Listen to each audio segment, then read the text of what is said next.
अब ये जो सवाल है आप सभी लोगों से बन जाना चाहिए, ऐसा उम्मीद करते हैं हम। आप वीडियो रोककर एक बार इसको जरूर लगाइएगा। एक चतुर्भुज के 3 कोणों की माप 90, 96 और 88 के रूप में दी गई है। इसके चौथे कोण का माप निकालिए। एकदम सिंपल सा सवाल है, इससे आसान कुछ हो ही नहीं सकता, मतलब बहुत आसान सवाल है।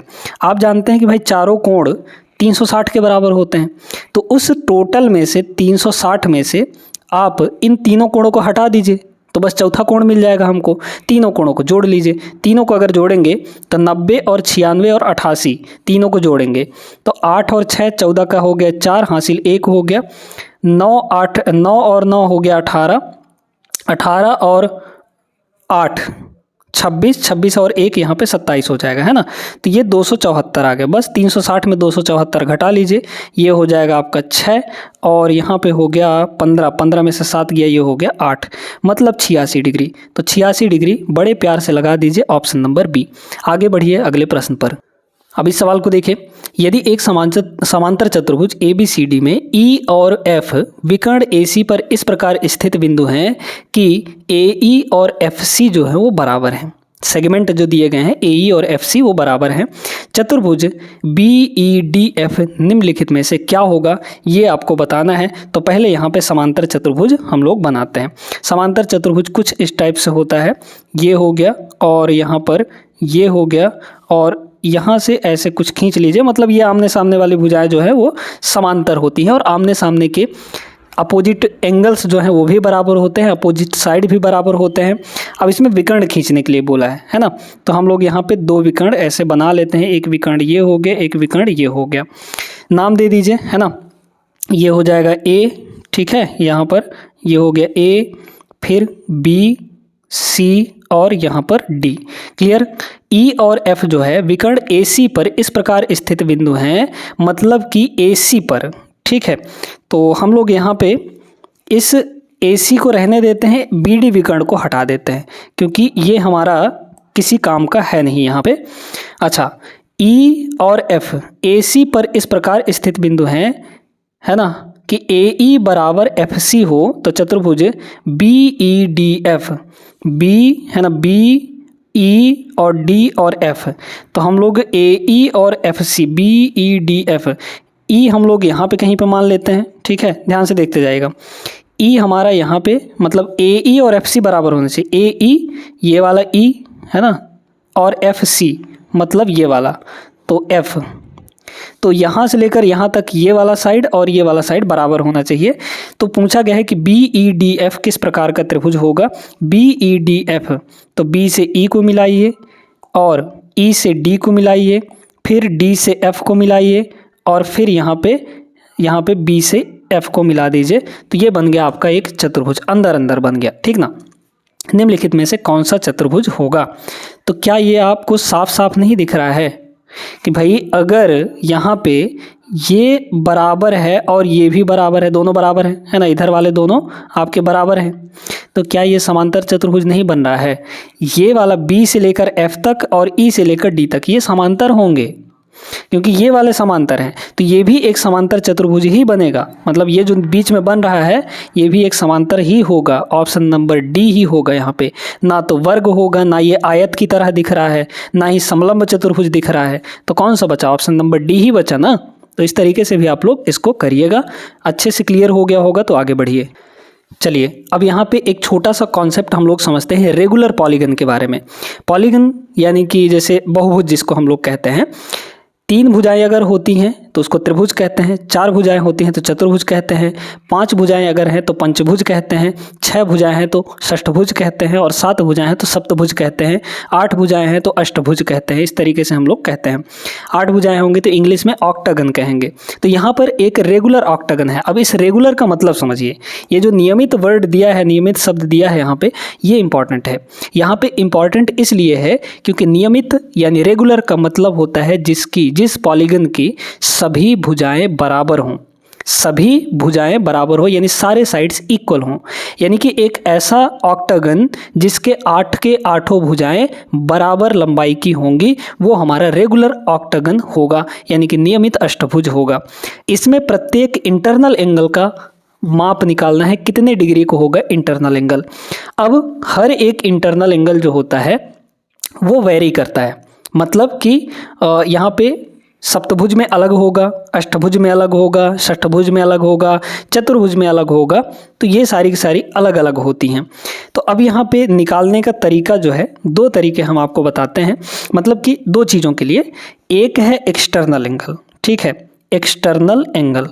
एक्सटर्नल एंगल जो होता है वो बड़े आसानी से निकल जाता है। एक्सटर्नल एंगल, ये रेगुलर पॉलीगन के लिए सारी चीज़ें हैं। एक्सटर्नल एंगल का फॉर्मूला होता है निकालने का, ये होता है 360 और divide by number of side, यानी कितनी भुजाएं उस पॉलीगन में हैं, ठीक है। ये एक्सटर्नल एंगल का फॉर्मूला है। इंटरनल एंगल जो होता है उसमें बस कुछ नहीं करना आपको। इंटरनल एंगल ये जो होता है 180 में से इस एक्सटर्नल एंगल को बस माइनस कर दीजिए तो आपको इंटरनल एंगल मिल जाएगा, यानी आंतरिक कोण मिल जाएगा, एक ठो आंतरिक कोण, और सारे आंतरिक कोण बराबर होंगे क्योंकि रेगुलर है वो, है ना। तो इसको घटा देंगे, मतलब 360/n को यहाँ पर माइनस कर देंगे हम लोग। बस इतना काम आपको करना है यहाँ पे, है ना। तो इंटरनल एंगल पूछा है इसलिए फॉर्मूला यही लगाएंगे और लिख दीजिए, तो हो जाएगा 180 और माइनस यहाँ पर अष्टभुज है तो 360 अपॉन कितना हो जाएगा, 360/n, मतलब यहाँ पर 8 हो जाएगा। समझ में आई बात। अब बस निकाल लीजिए, 8 से क्या ये कट जाएगा, तो 8 चौके 32, 8 पंचे 40, हाँ बिल्कुल कट जाएगा। तो ये हो जाएगा 180 और माइनस 8 चौके 32, 8 पंचे 40, 45 हम लोग माइनस कर देंगे तो 135 बचेगा यहाँ पे, है ना, ठीक है। 135 यहाँ पर 4 3 7, हाँ 135 डिग्री हो जाएगा। तो इंटरनल एंगल जो होगा 135 डिग्री का होगा, ऑप्शन सी करेक्ट होगा। ये दोनों फॉर्मूले आपको नोट करने हैं, ये नोट करके रखिएगा ताकि अच्छे से आप चीज़ों को समझ पाएँ। आ जाइए इस प्रश्न को देखिए। समांतर चतुर्भुज ABCD में angle, measure of angle A जो दिया गया है 3x + 16 है और बी का वैल्यू इतना दिया गया है, तो सी का वैल्यू यहाँ पर निकालना है। बड़े ध्यान से सुनिए, अब यहाँ पे कुछ नहीं करना, मतलब आपको डायग्राम नहीं बनाना है। ABCD है ना, तो हम ये कह रहे हैं कि ABCD अगर है तो A और B ये दोनों पड़ोसी होंगे, B और C ये दोनों पड़ोसी होंगे, C और D ये दोनों पड़ोसी होंगे, और D और A ये दोनों पड़ोसी होंगे। पड़ोसी मतलब एडजेसेंट। तो A और B आपको दिया गया है, यानी ये पड़ोसी एंगल आपको दिए गए हैं। अब पड़ोसी एंगल का सम एक समांतर चतुर्भुज में कितना होता है, अभी अभी आपको बताएं 180 डिग्री के बराबर होता है, यानी एंगल A और एंगल B दोनों का सम 180 के बराबर होगा। निकाल लीजिए। एंगल A कितना दिया गया है आपको, 3x + 16, ये आपको एंगल A दिया गया है। इसमें एंगल B को जोड़िए, एंगल B की वैल्यू कितनी है, 2x + 24 के बराबर। इन दोनों का सम कितना होता है, 180 डिग्री के बराबर। क्या आप यहाँ से x की वैल्यू फाइंड कर सकते हैं, बिल्कुल फाइंड करना ही होगा। ये देखिए 3 और 2 ये हो जाएगा 5x, है ना, इक्वल यहाँ पे हो गया 180। इसमें से कितना घटाएंगे, 16 और 24, 6 4 10 और 40 हम लोग घटा देंगे, 24 और 16 जोड़ेंगे 40 आ जाएगा। तो ये हो गया आपका 140 और इक्वल यहाँ पे x की वैल्यू कितनी हो जाएगी, 5 इधर आके डिवाइड होगा, है ना। तो 5 दूना 1 10 और 5 अट्ठे 40, मतलब x की वैल्यू 80 आ गई, 28 आ गई। आपको पूछा गया है यहाँ पर एंगल C कितना होगा। अब बड़े ध्यान से इसको समझिए। पहले तो एंगल A निकाल लीजिए। एंगल A कितना होगा, एंगल A, इसकी वैल्यू दी कितनी गई है, 3x + 16, है ना, 3x + 16 कितना हो जाएगा, 3, है ना, यहाँ पर हो जाएगा 3 और गुणे 28 और प्लस यहाँ पर हो जाएगा 16 के बराबर। हम लोग यहाँ पे गुणा कर लेंगे तो 8 3 24 ये हो गया, 3 दूना 6 और 2 8 हो जाएगा, है ना। और प्लस यहाँ पर ये हो गया 16, मतलब ये सीधे सीधे 100 डिग्री आ गया। तो एंगल A हमारा 100 डिग्री आया है। आपको एंगल C पूछा है ना। समांतर चतुर्भुज में ध्यान रखिएगा कि अपोजिट एंगल्स आर इक्वल। तो एंगल A के अपोजिट में कौन होगा, C होगा, और एंगल B के अपोजिट में D होगा। तो A के अपोजिट में C अगर है तो जितना A उतना ही C, तो बस जितना A माने कि 100 डिग्री तो इतना C भी होगा, माने कि C भी आपका 100 डिग्री हो जाएगा। C, option number C is the right answer. ठीक है, आगे बढ़िए। ये सारे सवाल आपके 2022 के करवा रहे हैं हम लोग, और इसी टाइप से आपके सवाल अभी आने वाले एग्जाम में ग्रुप डी और NTPC में पूछे जाएंगे, तो इस क्लास को करना बहुत ज़्यादा ज़रूरी है। अब इस सवाल में तो आपको कुछ सोचना भी नहीं है, सवाल पढ़िए और आंसर दे दीजिए। सिंपल सा प्रश्न है, मतलब कुछ ज़्यादा नहीं है। आपको कैरेक्टरिस्टिक्स बता दिया गया है, उस चतुर्भुज के गुण बता दिए गए हैं आपको स्टेटमेंट के द्वारा।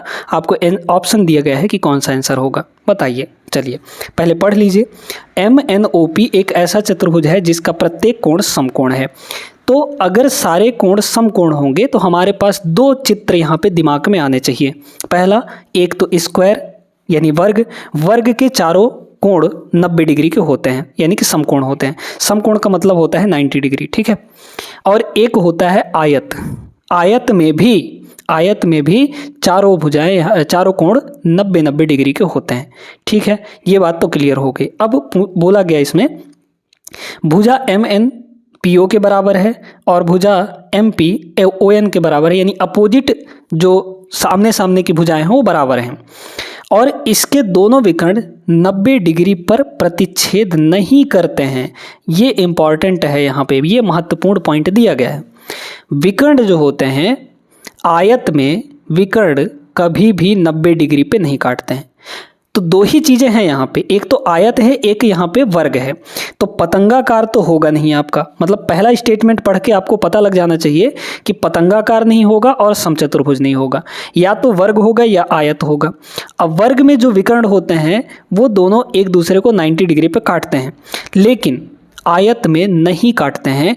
तो नहीं बोला है ना, 90 डिग्री पर नहीं काटेंगे, तो यानी आयत हो जाएगा इसका आंसर। वर्ग में 90 डिग्री पर काटते हैं, इसलिए वर्ग यहाँ पे नहीं होगा। ऑप्शन नंबर सी करेक्ट होगा। आप चाहें तो अपना डायग्राम बना के उसमें देख सकते हैं, एनालाइज कर सकते हैं कि किस में 90 डिग्री होगा, किस में 90 डिग्री नहीं होगा। वर्ग में चूंकि चारों भुजाएं बराबर होती हैं, इसलिए विकर्ण भी बराबर होते हैं, और विकर्ण बराबर होने के साथ साथ वो फिर दोनों एक दूसरे को 90 डिग्री पे काटने लगते हैं। क्लियर है ना बात? ये आप डायग्राम बना के देख भी सकते हैं।